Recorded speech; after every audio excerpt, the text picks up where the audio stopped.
Just something to mention before we start. This week there's only me, as Manav couldn't make it as he was recording an episode for his other podcast, Race Reaction. If you're an F1 fan or just kind of want to learn more about the sport, I'll link his podcast in the description below. And yeah, on with the episode.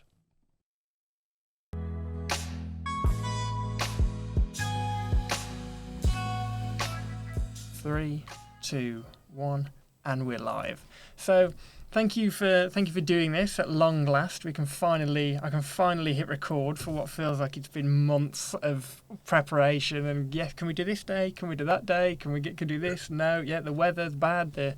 I'm busy this, but yeah, thank you for finally being here. Thank you very much. So yeah, just before we kind of crack on and start, I got interested last year in the kind of psychedelics aspect and what they're all doing at that Imperial College, London. Just basically for a piece of uni work, which eventually I ended up changing to Scientology of all things. So very different aspect there. But how quickly did you come across it? Was it like, do you hear of like the Imperial College London and the studies before, or? No, I mean, it was sort of strange set of circumstances, really. It was, I mean, my background is, I've had depression for all my adult life. And I'd been to GPs, psychiatrists and that kind of thing to try and, to get that dealt with. And nothing had been successful. And I was struggling. I just didn't know what else to do. And then I can't remember if it was a newspaper article or it was something on the internet or something about the studies that were taking place at Imperial using psychedelics to potentially treat depression. And I thought, well, got nothing else to lose. It's a possible kind of thing. And then I just went from there. I mean, we're going back sort of 8 years now, so you'll have to excuse me if my memory's not totally with that. But I mean, that was the situation, and I didn't honestly expect to be, allowed to take part, mainly because of the distance I live away from London, and the travelling to and fro kind of thing. Put my application in, didn't hear anything for absolutely ages, and in that time I was convinced, well, that was it was worth a shot. And then out of the blue I got an email saying, would you be prepared to come down to London for a short interview to see if you're eligible? And it went from there. Was then that you was just kind of like, oh, might as well try it. What else is there to lose, kind of thing? There's any benefits to be gained. Yeah, I felt like I'd tried everything. I mean, I had the talking therapies. I don't know how many different types of antidepressants, and nothing, nothing seemed to register or work. I mean, the talking therapies, I'll say it this day, they worked while I was there. I felt good talking to somebody and kind of, getting a bit of the weight off the shoulders. But after a couple of days, it was, I didn't feel any, it was back to the depression kind of thing, or, that's... Back to square one kind of thing then, really. Yeah, I mean, it didn't really, I didn't feel like they were getting to the root of what the problems were. And previous to going to the Imperial one, I'd had a sort of string of bad circumstances, let's say. Like I lost my mother, I lost my best friend, and things were just mounting up, and I was getting to a sort of breaking point. And I felt like I had nowhere else to turn. So again, that when I saw that, I thought, well, maybe, what else is there kind of thing? And if I don't try this, what am I going to do?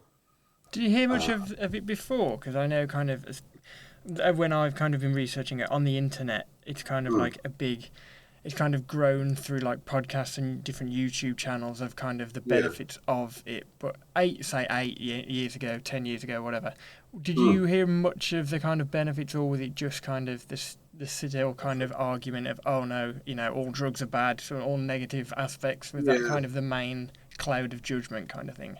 Yeah, that's the sort of the latter is how it was.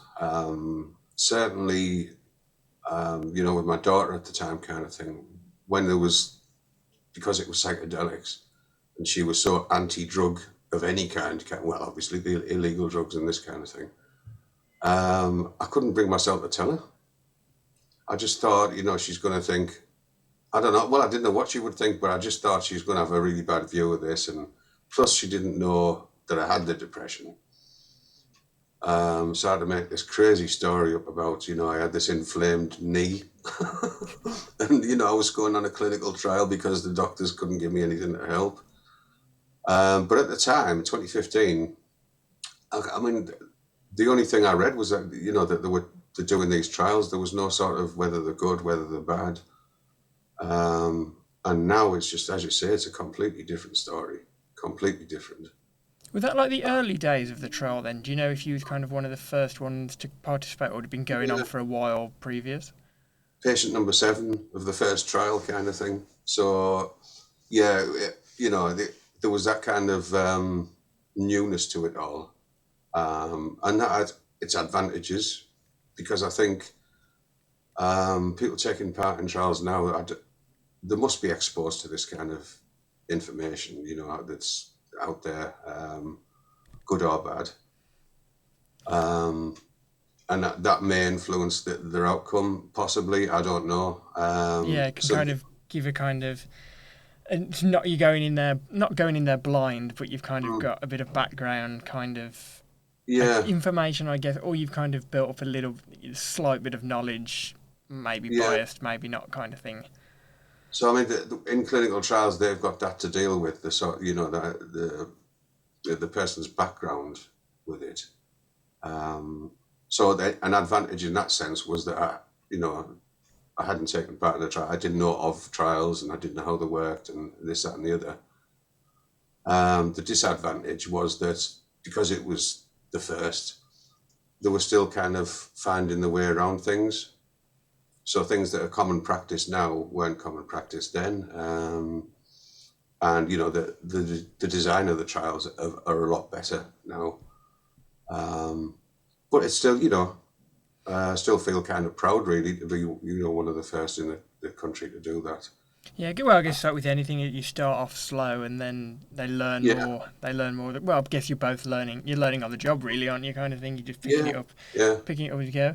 So, how long did it take you to get down to London? I imagine that was quite a bit of a nervous experience, wasn't it? First time, got to go and land smack bang in the middle of London. Plus, I mean, well, Imperial yourself, it's a kind of formidable looking place, kind of thing. And just dealing with people at that level, of expertise and knowledge, and all I'd ever seen before was sort of my local GP. And I mentioned that I was taking part in the trial, and he just genuinely didn't know how to react. He just said, "Well, are you sure it's Imperial College?" And I think it's not from back street, is it? Exactly, yeah. Or some sort of, guru somewhere, and I was saying, yeah, it's Imperial College, and I showed him the paperwork.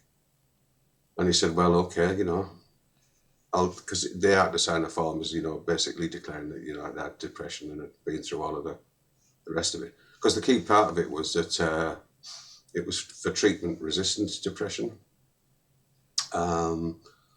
And, they had to sort of demonstrate that's what had happened, that they'd tried all the medication and the therapies, and, and that I could take part in the trial. But yeah, I mean, coming into Imperial, plus I've no sense of direction, not whatsoever. So, it was a little bit stressful in that respect, finding the place, finding out where I was supposed to stay, meeting the people, and then, finding my way around, kind of thing. That was all. Well, I say a little bit stressful, yeah. But, it's going to a new place, and trying to work your way around everything. I think London, I mean, I still don't know my head around most of it, to be honest. Walking around going, where's this street down here? Where's this going? You just kind of pick it up as you go. But when you got there, is it kind of very, what would it be, like very kind of clinical, very, white coats and that kind of thing? Or was it a bit more relaxed environment when you got there? Well, initially, when I went in, it felt very clinical, very sort of research facility, if you like. But when they took me to the actual room where the trial was going to take place, was completely different. You know, they'd put soft lighting in there, they'd put sort of decorative artwork, they'd made it feel as relaxing as they could, really.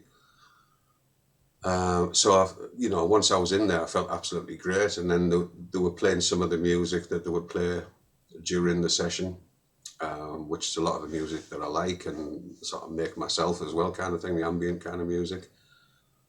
So that was very relaxed. And, once I was in that room and started talking to them, I went from a lot of like anxiety and what am I doing here to just, oh, this is good. I like this. And I genuinely thought just at the time, this will make me feel better for the rest of the day, just chilling out in here kind of thing, relaxing in here, let alone the sort of the psychedelic part of it. But yeah, they did make me feel very comfortable, and they're such nice people as well. Really, really nice people. So I mean, like you said, before you got there, it was kind of, well, even when you did get there, it was kind of a nerve-wracking experience, I guess you could say. But from when you agreed to say, okay, I'm doing this, the GP signed off on it, you'd agreed to it all. Did you do much kind of background research into it all, or did you just think, I don't want to kind of? Yeah, I was tempted to because it was such a sort of a big leap from antidepressants to well, magic mushrooms basically. Um, I thought, well, do I want to read? It's like that being Dr. Google, isn't it? Do you look up your symptoms and that kind of thing? You've got a cut fingernail and you're going to be dead in 2 hours.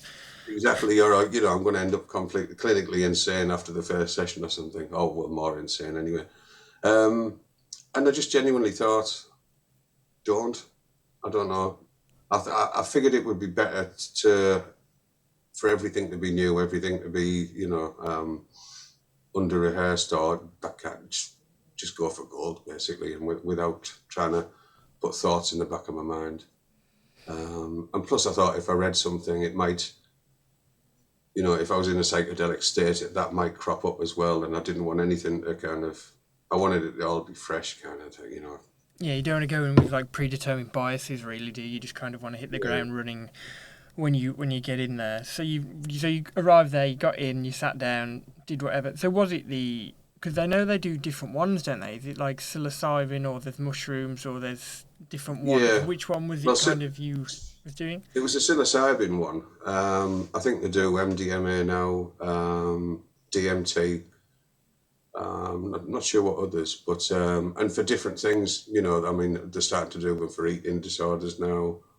Like different sort of mental health problems. Whereas at the time, it was just looking at treatment-resistant depression with the psilocybin. And yeah,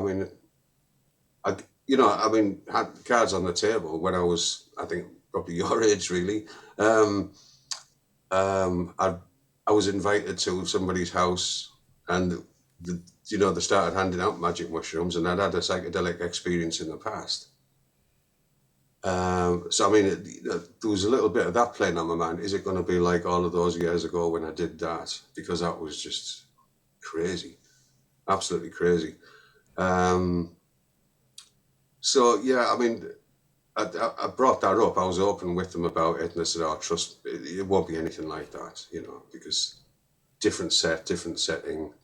Yeah, I guess different like dosage. Then they monitor everything. That's your body weight and everything else. Yeah, They know the yeah, right dosage amount to give you, I'm guessing. yeah. Because when I took them all of those years, we're talking about sort of 40 something years ago. Um, they were very hallucinogenic. I was hallucinating quite a lot, as were the people in the room. So one of the things I brought up was, well, am I going to hallucinate? And they said, no. You'll see imagery, but you won't sort of see external hallucinations, and it won't be like that. And it wasn't, which was great. So yeah, I just, other than that experience all those decades ago, kind of thing, I just didn't know what to expect with them. So that's another thing. You talked about the kind of visual imagery. Hmm. You see a lot, because like I say, I've only done research online, watching different podcasts by different people, and them kind of describing kind of the results and what it is. But a Yeah. lot of people say they kind of have a very like a shared kind of experience visually. Did you, Hmm. from you doing it personally, and then I guess kind of speaking to people after the fact. Did you find that as well, or do you find yourself Would very you- independent? Speaking to people after, no, I think my experience was that a lot, what people experience on the trials is quite different. I mean, there's certain sort of common things, there's bright colours and there's sort of geometric shapes and that kind of thing, but you're only sort of scratching the surface, really, in terms of what people experience there. Yeah, I mean, just talking to maybe 3 or 4 people, that they are quite wildly different, and because it's everyone's background is kind of comes to the fore during these experiences. Yeah. It kind of shapes what experience you have. So somebody with a particularly dark background of maybe abuse or something like that may experience something different from somebody who has a different kind of struggle with depression. And with me, it was the sort of the purpose of life. After seeing all of these people close to me pass away, and I just thought, well, what's the point? There didn't seem to be a point. And in my experience with the psilocybin, I was kind of shown the point of that, quite dramatically, and it seemed to change just, like my sort of whole outlook within. Well, you lose track of time, but I mean, within sort of say an hour. I was going to say, My how long whole, are you actually in the whole kind of, I guess you'd call it an experience kind of thing, from yeah, beginning to end? How long does that take? I think we're looking about 5 hours in total, start to finish. I mean, it's not that intense for the 5 hours. There's a sort of half an hour to an hour build up where you can sort of sense something's going to happen, and then you build up to a peak after about an hour, 2 hours, and then it sort of gradually over the next sort of few hours it fades, and then eventually after about 5 hours you're supposed to be free of the effects, and I wasn't free for the effects till about 10 o'clock the following, well, not the following night, the same night kind of thing. Yeah, no, not I could still 48 feel hours experience. no, because it was just so profound. It just, I mean, it literally felt like you took a boxing glove to the chin. That was just, So pretty much, yeah, I'm guessing it pretty much not laid down the law, but we change a lot, like perspective kind of thing. Did he do? I yeah. mean, I've never heard this, but just kind of off the cuff question kind of thing. You Hmm. talk about how it kind of not affects people, but it influences people kind of emotionally and kind of in their psychology. Did you get any Yeah. like physical differences, or was it just all mental? It seemed to be all mental. I mean, when you say physical, in what sense? Like, because obviously, if you take, some, I don't know, if you take, I don't know, this is really kind of a stupid example, but you take something like paracetamol, obviously, very trivial example. There's no effects Yeah. body, but if you take too much of it, obviously, you're then going to you can get Yeah. worse headaches, you can get worse whatever. But Yeah. did you ever experience any, with it like body kind of, did you lose any weight from it, or was it nothing at all? Nothing. I think a sort of fairly common thing is you'll get a mild headache afterwards. And I think the following day you lack focus. I mean, not entirely. You're not completely unfocused, kind of thing. It's just certain things seem to be unable. I don't know how to describe it really. I had a sort of crazy incident on a train. Um, I don't really want to get into that because it was. I mean, it's funny, but it would take a long time. But it's. I was convinced I was sat in the right seat on my train, and You was told I was looking. otherwise.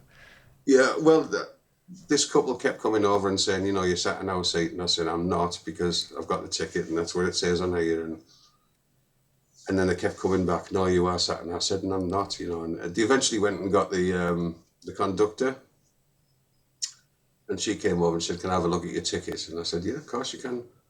I've got a bit. Plus, bear in mind, there was things going over the speakers saying that there'd been double bookings, and there might be some confusion. So that's where I was thought, well, they've double booked, So the conductor looked at my ticket and she said, "No, this is for your ticket to London.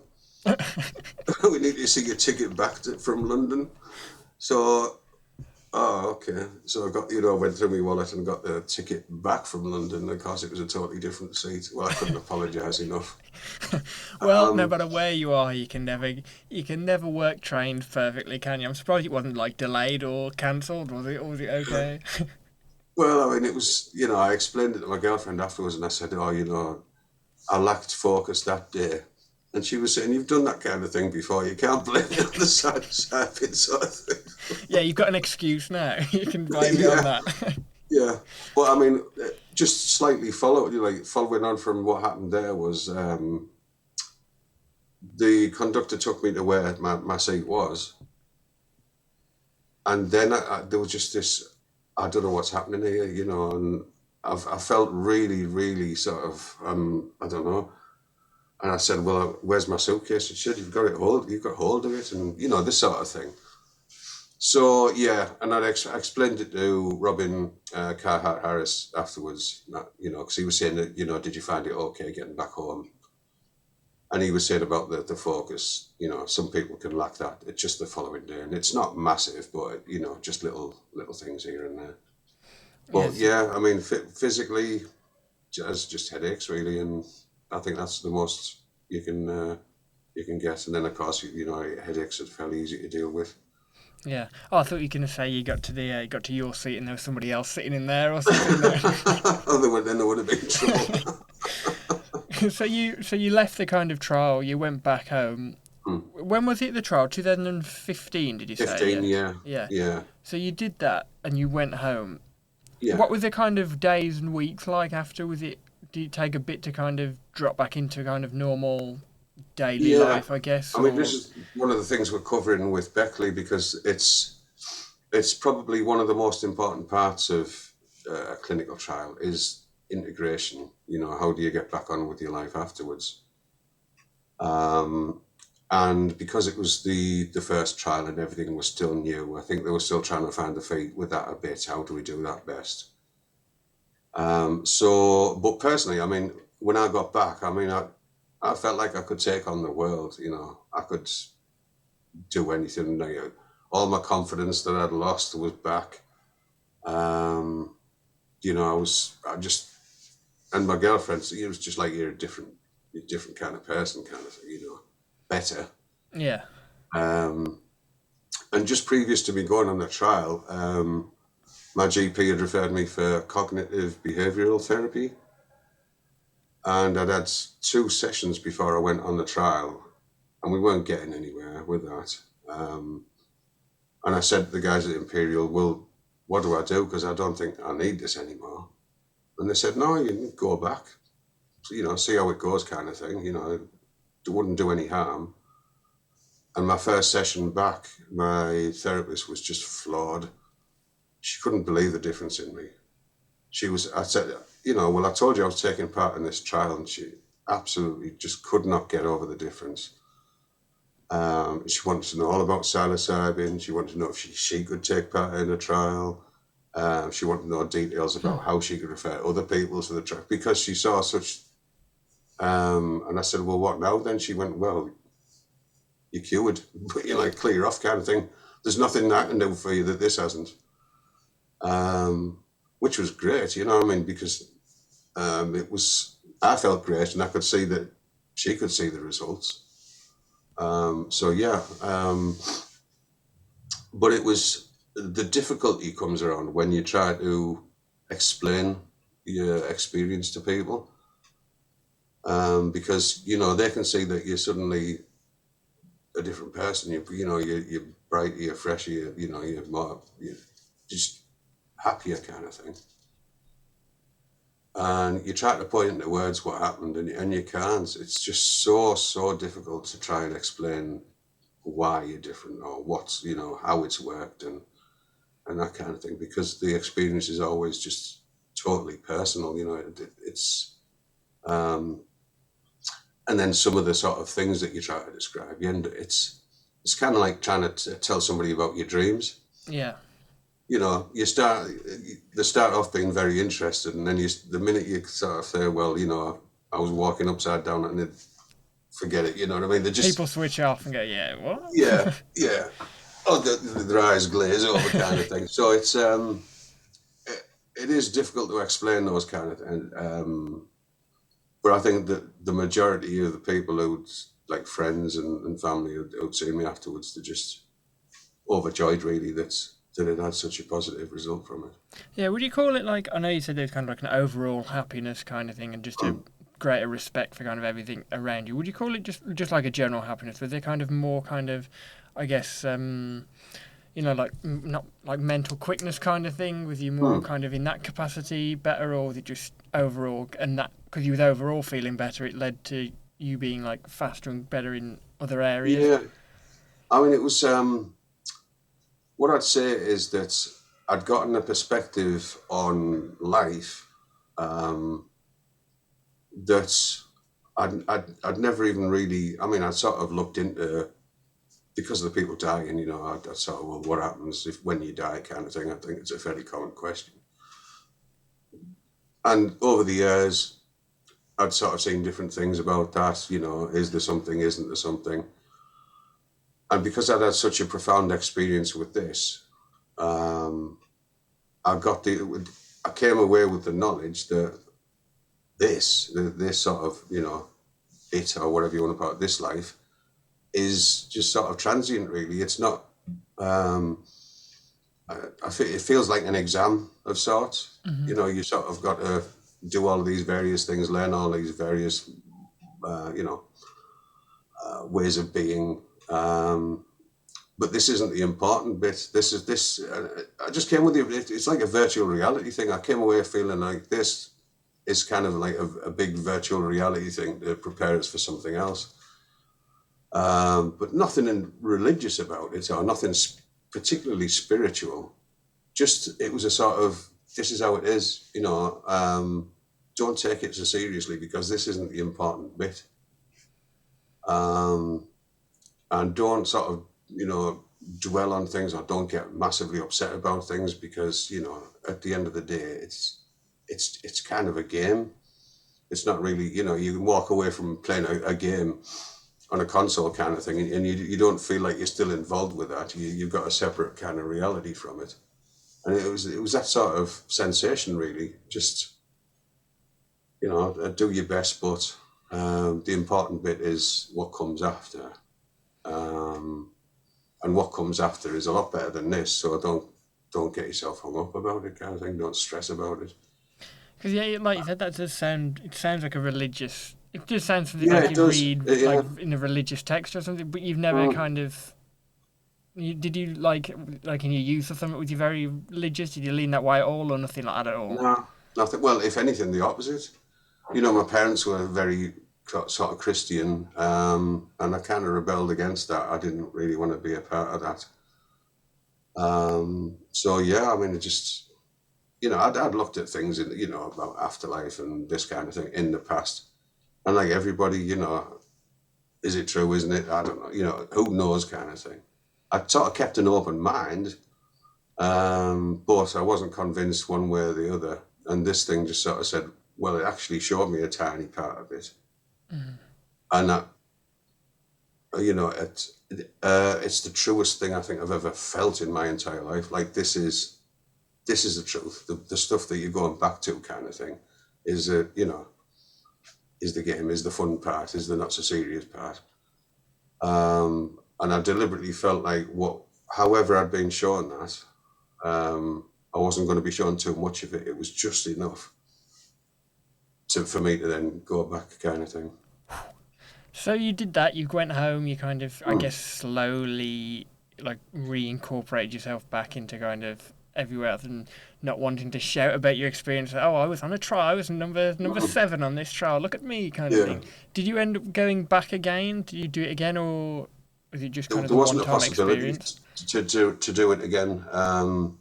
Sorry, I'm just gonna think of coffee here. Um, Once you'd taken part in the trial, that was that kind of thing. There was no option to do another trial or Go back for part 2.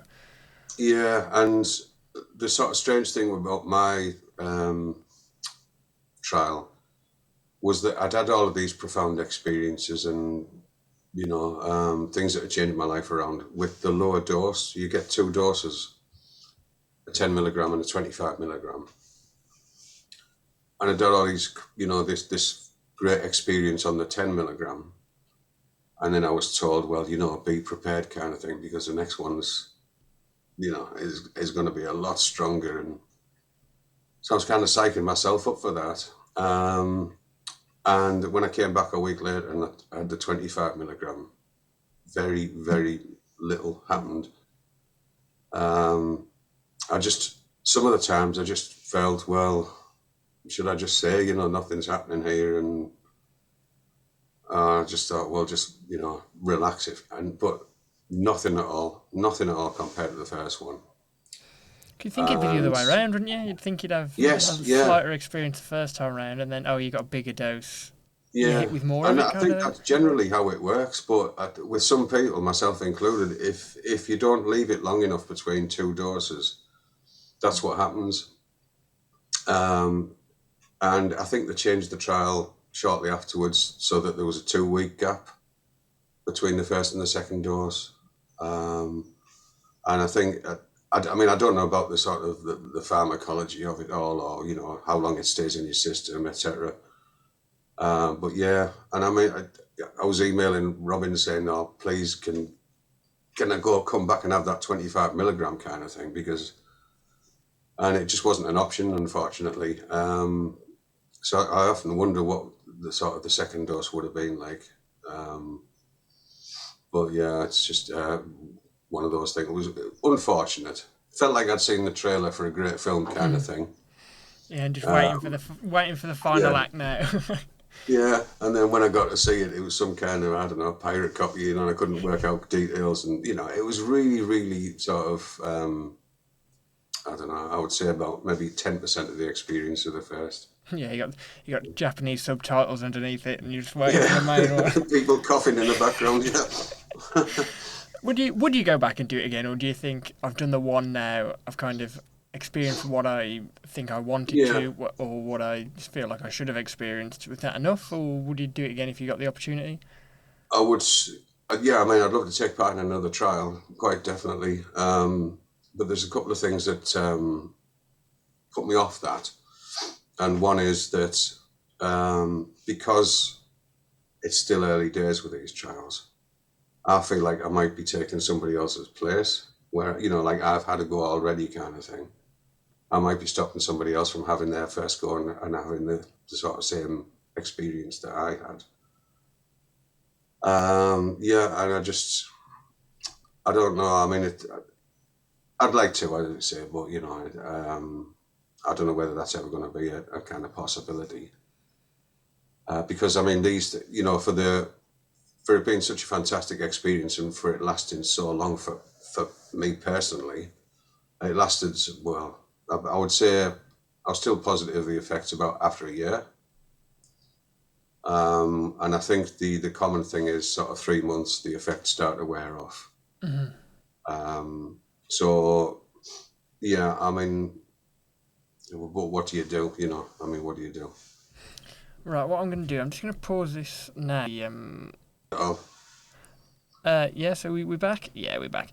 What I was going to go on to say then, after that short technical break, when you got back and you started have you researched more, learning more after you've come back, kind of thing, to kind of compare your experiences to others? It's such a big experience. I wanted to know as much as possible, really, about where it happened. And just realised that the sort of the important parts of it, I wanted to get involved with more. There's a patient advocacy network, SaiPan they call it. Amazing. So it's relatively new, and it's people who've taken part in the trial who are trying to work together with people who are running the trials to make sure that the patient outcome is the best it can possibly be. Because there are, there was a few problems that I had on my trial. People have had other experience that were kind of had a negative impact, really. things that can be changed to make sure that the patient's looked after afterwards, because it's such a critical part. You know, you can't really expect to sort of just give this to people and let them get on with, you know, the life. There has to be some kind of support mechanism there for them afterwards. If nothing else, just to be able to talk to people who've also taken part. So, you know, it's the best way forward for your mental health. And as I mentioned before, we're working with Beckley Institute as well to try and put together a set of guidelines for the trial, or for trials going forward, kind of thing, because there just seems to be a new one every week. You know, you know, all over the world, kind of thing. And then Australia has just gone forward, and they've said that, you know, that people can have this as a therapy now. So it's all marching forward, kind of thing. And I just, at Saipan, and, you know, myself as well, I just think, well, I hope all of the safety checks are in place, kind of thing, because you know, you're talking with people's kind of mental health, and you don't really want to, you know, get that wrong, because you could make things worse in Yeah, the you long don't want to run. make it worse than it actually is. I mean, I know as well Yeah, because they're quite well. Yeah, strong. It's not like giving paracetamol to somebody, is it? It's an no, intense absolutely kind of not. No. experience. Did you get what was your kind of experience after the fact? Did they invite you back down to kind of talk about it? Because obviously you said you was kind of one of the initial participants. I'm Yeah, guessing there wasn't many um, people before you. So how was that? they did, but it was. I mean, I can't remember the sort of the time periods afterwards. I think one of them was a week afterwards, and then I think there was a follow up after 6 weeks, maybe. And a lot of surveys in between, you know, constantly these sort of questionnaires, keep filling out these questions, how are you feeling, this, that, and the other. So there was a lot of that. But afterwards, I don't know, I felt very much alone with it. Um, and, you know, they've acknowledged that things could have been done better. Um, and things are getting done better at the moment. But there's still a long way to go. And because there's so many trials, there doesn't seem to be any kind of agreed approach to it, which really there should be, you know, because it's, you know, we're talking about a medicine effectively. So, you know, you want an agreed approach on how to deal with people once they've taken a kind of medicine. So, yeah. Did you feel you need like? Do you feel you needed like a lot of kind of additional help? Because I know we've kind of laughed and Mm. joked that you come back and you was on top of the world. You could have run 12 marathons back to back, kind of thing. You felt Yeah. great. Did you kind of feel you needed to like sit down and be like, okay, explain this to me, or did you feel all right? I feel decent. I feel fine now. I'm all right to carry on. Yeah. It's not so much explaining it. It's the sort of what happens when it starts to wear off, because, you know, you start thinking, well, I've seen how I can be. How do I keep this thing going? Because I don't want to lose this. This is the greatest thing that's happened in a long time. I don't want to lose these feelings. I don't want to lose this confidence. I don't want to lose this sort of, you know, happiness kind of thing. And that will go. I mean, you know, that it's not a magic bullet kind of thing. It won't sort of cure you for indefinitely. But, you know, with an antidepressant, you're taking something daily to try and get over these effects, kind of thing. And with this, it's like having a bunch of really great therapists in your mind, um, giving you all these sort of feelings and answers and solutions. But eventually, you know, they sort of disappear one by one, and then you're left with self-doubt and this kind of thing. So there does need to be, you know, like a structure in place to support people afterwards, So or possibly redosing. You yeah, know, I mean, there's talking about sort of redosing people after, I think, 3 months, 6 months, or something like that, kind of thing. I guess that'd be would that be like kind of the same amount of dose or like less, like a kind of Yeah, I mean, sliding scale of doses?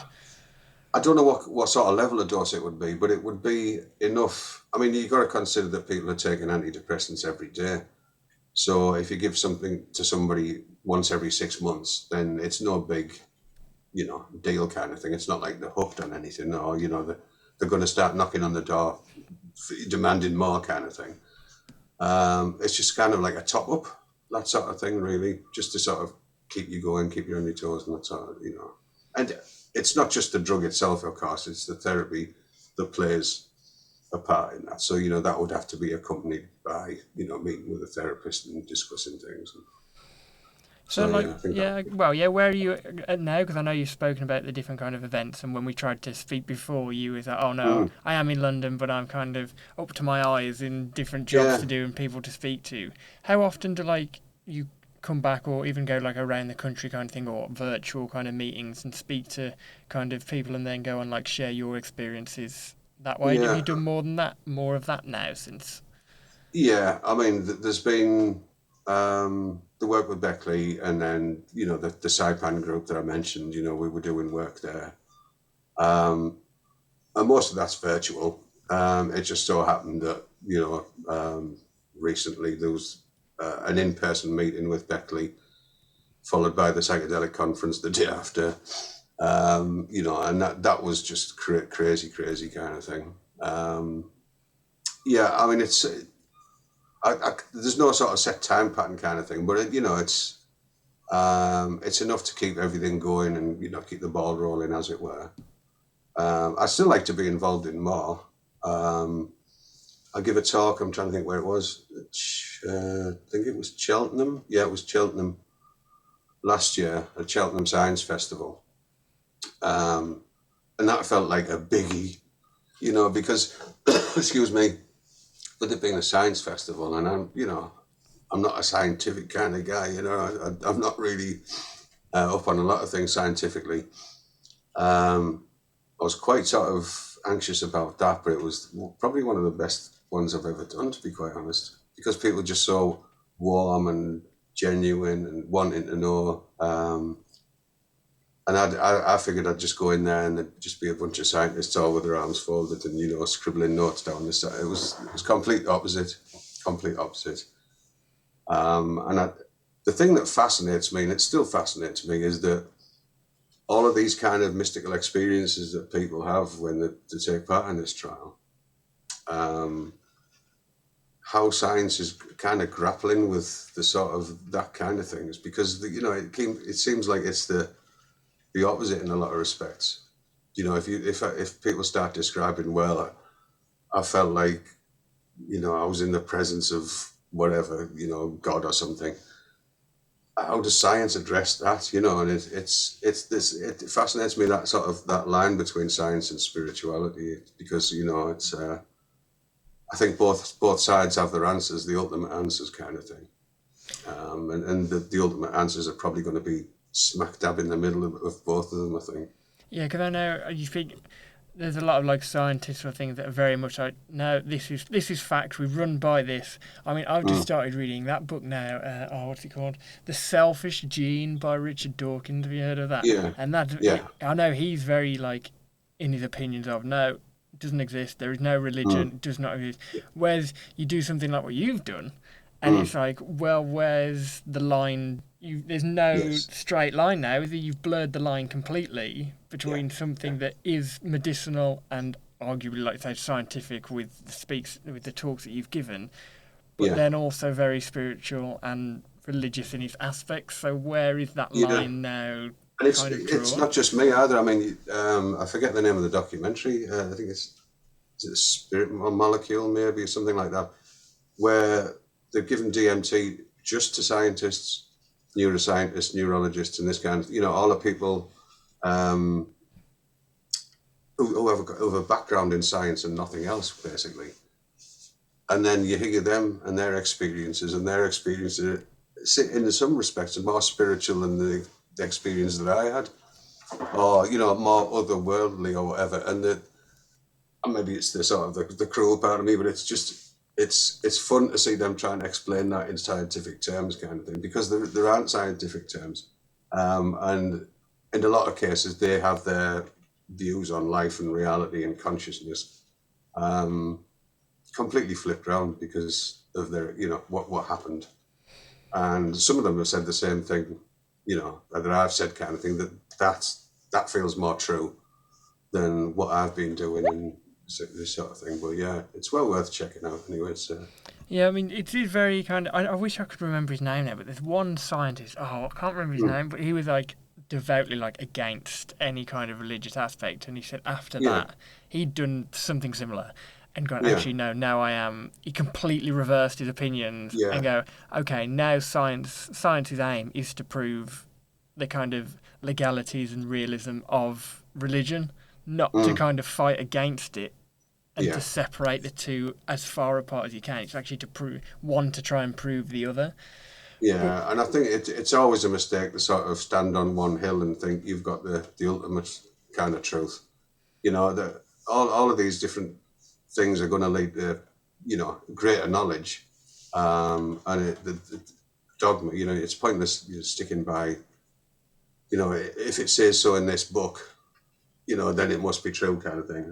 One of my favorite phrases now is the map is not the territory, you know. And it sort of just seems to describe that so well. Yes, there's a lot of fantastic wisdom out there within science, and some great developments, and I'm not knocking it at all kind of thing.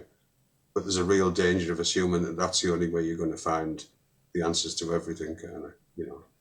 yeah, don't be so dogmatic in your views, and don't be like, head down, this is the right way. I'm not having it any other Yeah. way.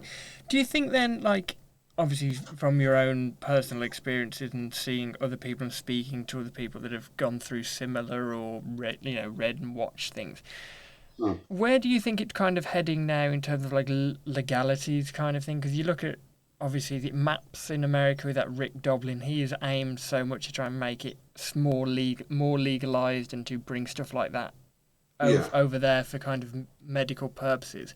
Where do you think that's going in like this country? Because I know they always say, oh, the UK is 5-10 years behind America. Mm. But Yeah. where do you think it's kind of do you think it's that ball is starting rolling now? Is it getting bigger and more? I hope so. I mean, in terms of research, I mean, I sincerely hope that. Well, for one thing, the drug is classed as Schedule 1, which is no medicinal benefit, potential for harms and this kind of thing, which makes it a lot harder to research than a Schedule 2 drug. And there's a movement to make, to try and get psilocybin into Schedule 2 so that you don't have to jump through all these hoops just to be able to run clinical trials with it. And that seems very sensible to me. I mean, because they can work with, heroin and cocaine and all this kind of thing in the labs and test all that they want. But when it comes to psilocybin, everything has to be behind lock and key, and it's disproportionate, completely disproportionate. The way that things go. So in terms of opening up the doors for more research and more trials, and from that point of view, I think great. Go for that and try and get things rescheduled. But unfortunately, it becomes political, and the politicians seem to see it as a sort of, oh well, we're giving into the, I don't know, the druggies, whatever. I don't know what goes through the mind really. Fresh air a lot of the time, I would suspect. But yeah, they seem to be sort of not putting the barriers up as much. I mean, there's been small movements with that respect, but it's long overdue being rescheduled. But in terms of legalization, what incentive? Just the actual drug itself? Do you Yeah, mean, or obviously not just for kind of like recreational purposes, yeah, you can buy it in the yeah, corner shop kind of thing. But mm, with the kind of, I guess you would argue the help you've received and you've seen it with others, yeah, there's not, by the sounds of it, much of kind of a negative to it. I mean, I no, guess there is if you was to like really overdose and take loads, mm, but obviously it's not going to be like that because it's done with the correct intentions. But yeah, in terms of that aspect, do you see kind of movement there or not at the yeah. moment? I do. I mean, not so much in this country. I mean, there's small movements in this country, but there's, like you say in America, there's bigger leaps forward with that. They seem to be more open-minded. Some people say, "Oh, well, it's a greater opportunity for pharmaceuticals to jump in and make more money." Maybe that's the case. I don't know. As I mentioned, Australia, they've gone the whole hog now. It's a licensed therapy now there, and with it's tricky to find the right spot. I think Australia's the model maybe to go for, but they've gone to it too quick. Mm-hmm. They have it available as a therapy, but there's been no sort of big increase in trained therapists there. So I think they've jumped the gun a little too early with that. You need to sort of build up to this, and that's how you do it with your trials. You do phase 1, 2, and 3 trials, and the closer you get to this becoming a licensed therapy, you would have to increase the amount of, obviously, therapists that are experienced with this and know how to deal with this kind of thing. And I'd like to see it move a lot faster in this country, but not to the point where it's Australia. I think you got to Yeah, get. you don't want to throw open the floodgates because you're probably going to run into more problems there, aren't you, down the Yeah, line and things like and that. I have the feeling as well that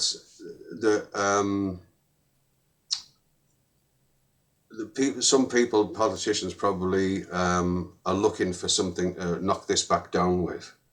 So if everything did rush ahead and there were problems and some people came out worse than they went in, kind of thing, they'd panic and Yeah, you only slap need one, back really, down. don't you? You only need one example Yeah, of that to be like, well, we've got yeah, evidence of this now. Look at this. yeah. And it's such a delicate sort of thing to juggle. And it's slow, but I'd rather see it slow and get the right result than sort of rush ahead and have sort of some bad press and that kind of thing. Is that something you'd And like to do then? Kind of do more kind of the push it like politically, so I'll have a, with my experience, or are you just happy doing kind of the talks and doing yeah, that I kind of mean, route? I've done a little bit of that. There's a guy called Timmy Davies who's with the Conservative Drug Reform Policy Group. Um, and there's a small group within that sort of party that are trying to push for this to become Schedule 2. Um, and I've had chats with him, I've given interviews with him, kind of thing. And that I think hopefully will help turn things around. There was something in the House of Commons not that long ago where a Labour MP had talked about her traumatic past and how she wants psilocybin to be Schedule 2, and was trying to push the government to making that happen. But they even sent the wrong minister to give the response back. Yeah, it says it all, And really, doesn't it? yeah, and that didn't give a good vibe at all. And then he was basically saying, well, it's not that we're against it, but maybe we should look at all Schedule 1 stuff and see if we can move it into Schedule 2. And it's sort of diluting the Yeah. message a bit. And you're jumping from one extreme to the other then, aren't you? Going, no, we Yeah, legalise everything. I mean, I've seen yeah, that movement in America of you where it's like, legalise everything. Legalise yeah, heroin, legalise, and it's like, let's not jump too far. yeah, yeah. Take it slow and steady, isn't it? It's the best way, I think. Do you read much of like the kind of, I see it online quite a bit, the kind of, like, not the conspiracy theories, but the kind of like, I guess kind of it is the kind of religious conspiracy theories. I know, if you heard of Hmm. that, you heard of Joe Rogan before. He's kind of No, I don't he's think so. big into. If you literally just go on YouTube and Joe Rogan, you'll see him typing like DMT or something. You won't miss it, kind of thing. But he Right, has a theory that like Jesus himself was right, not wasn't a person, like was not a person. It was like a cover up for magic mushrooms. And there's right. the theory, I think John Marco Allegro or something, he did the Dead Sea Scrolls. And his Right. argument is that over the course of I think it was like 500,000 years, I could be butchering this, but something like over the course of 500,000 years, the brain from an ape's brain to where it went in that 500,000 years expanded Yeah. at like an incalculable rate. Like, what Yeah. caused this? And there's an argument that it was when it rained, one of the first things to grow was mushrooms, because obviously they grow very quickly, and that like they was Yeah. eating these, and it was expanding the mind at quick Right. rate. Comparing that to something like today, where you kind of you can go through all these experiences, and you're hit with, you're hit with your own experiences, but then it's like, oh, you've learnt this, you've learnt that. What's your Yeah. kind of your kind of own personal view on like a conspiracy like that, where it's like, could it influence the mind over that? Um. I mean, I know like Yeah. scientists in that aspect, but it's just interesting to hear someone that's experienced it, Mm. what their opinions I mean, are. it's.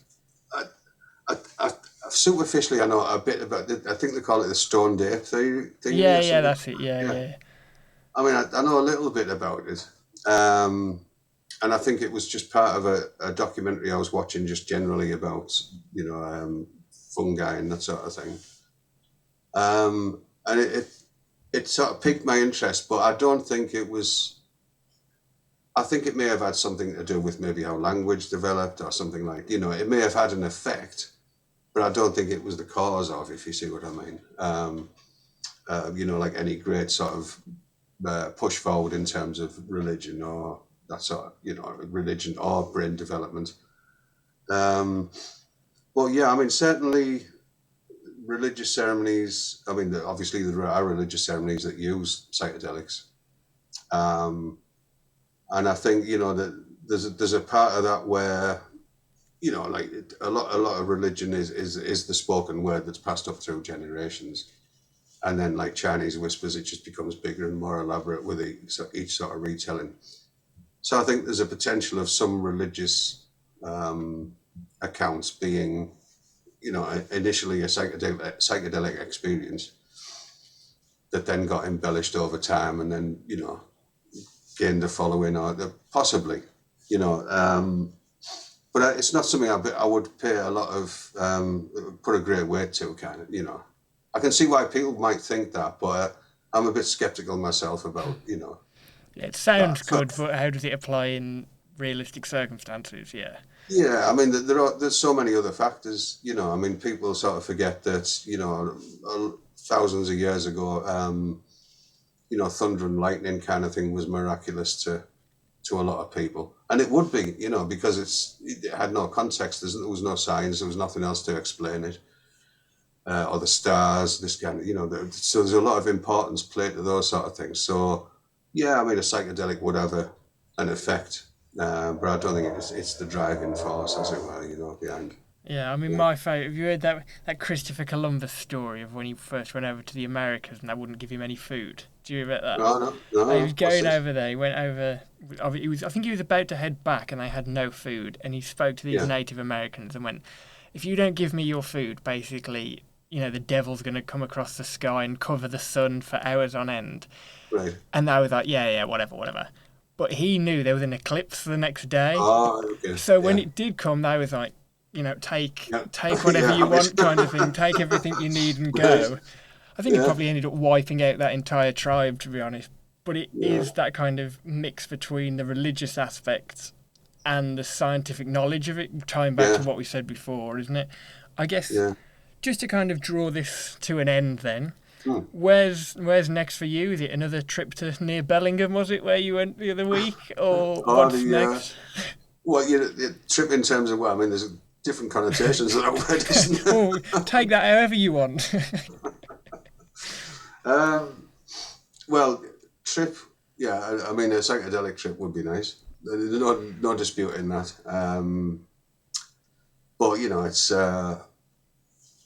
things have to be right for that. I'm not going to sort of join another party like I did when I was, back in the day, kind of thing. For all the fun and laughs that was, kind of thing. But yeah, I mean, I'm a lot calmer. I'm a lot more sort of. I feel better in myself just generally. So, like a physical trip. Well, I'm in the middle of a moving house, so that'll be a whole new chapter starting soon. And it's not just sort of moving, a couple of minutes down the road kind of thing. We're moving quite a distance. And I'm moving back to where I grew up. So that'll be an interesting sort of thing as well, kind of thing. That'll probably refresh quite a few memories. So yeah, I'm looking forward to that. And there's nothing planned for kind of work that you're doing now that just kind of, if you get invited to places, you'll go and do speeches if you can. There's nothing kind of in the line to look Yeah. forward to, kind of thing, as of yet. Well, just this, the work with Beckley, I mean, I enjoyed that definitely because everybody's on the same page there. We just want to make things better for the, people taking part in the clinical trials. That feels good. Um, and, as I said, the Saipan movement is amazing, because that's the core part of that is looking after the person rather than the trial. making sure that they're okay, making sure everything's done properly for them. And you know, that's well worth looking into for anybody who's sort of taking part in a trial and, you know, wants to know more. Well, Music, as I say, yeah. you know, I just keep coming back to that. It's just, I just get lost in that. And, you know, I was talking, where was at the site conference actually, people were saying, well, when you can't describe, you know, your experience, how do you do it? And I said, well, that's how I'm doing it with the music. That's the only thing that makes that comes anywhere close. Yeah, Comes it's anywhere the close to it. international language, isn't it? Really, music is. Yeah, Everybody yeah, can kind of get the same message out of a song, even if they don't speak the same yeah, language. yeah, But yeah, if you ever back down London, we'll have to do a part two in person, definitely. Oh, and I'd love to, Luke. Yeah, I'd love yeah, to. come and enjoy that. But yeah, thank you again for this. I mean, I've stumbled down this rabbit hole of psychedelics and everything since we interviewed Hmm. the first researcher a few weeks ago. Well, that's the first time I actually got kind of learning it from person to person kind of thing. A lot of it was just Yeah, done through previous research and just peeking knowledge that way. But yeah, if there's anybody else that you can think of, let me know, and yeah, I will we'll all do. have a big part two. But yeah, thank you again, and yeah, hopefully see you soon. Okay, well, thanks again, Luke, and take care.